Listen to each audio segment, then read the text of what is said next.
Gotcha. Now, when we talk hub, just so everybody knows, this is the part that really attaches to the syringe. Yeah, exactly. Now, isn't there also different kinds? Some of these are locks, some of them are slip-ons. Am I right in thinking So that? usually the lock and the slip-on is when we talk about the syringe. We will have syringes that you can actually screw the needle down into, like we have with our Prima Shot that has a locking hub on here. So when we're in a situation where we're giving multiple injections, the needle does not slip off. So you can screw the needle down in there and it doesn't pull off.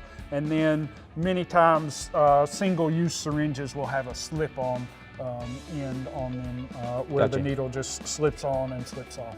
Now, when we think about these multiple dose syringes, I know that we might have a couple different things for giving cows, whether that's vaccinations, antibiotics. Is there a lot of worry that we should have about mixing up these syringes or keeping them separate? Yeah, so it's always important that we make sure we know what we're injecting into that animal. So these Prima Shot guns have these little ends that can be changed in and out for different colors, so you can use different vaccines with different colors, and that helps you kind of keep straight what you've got in each syringe, because many times when we're vaccinating animals, we're giving them multiple vaccines because we like to make sure that we are using our time wisely and we run them through the chute as little as we possibly can. Now, would that be over the lifetime of this syringe, of once I use it for a vaccination, it's always going to be used for vaccinations, or after I clean it, can I switch them or no? After you clean it, you should be able to switch it and feel comfortable. As long as you clean it well, there shouldn't be any issue. And then once you have cleaned it and put it back together,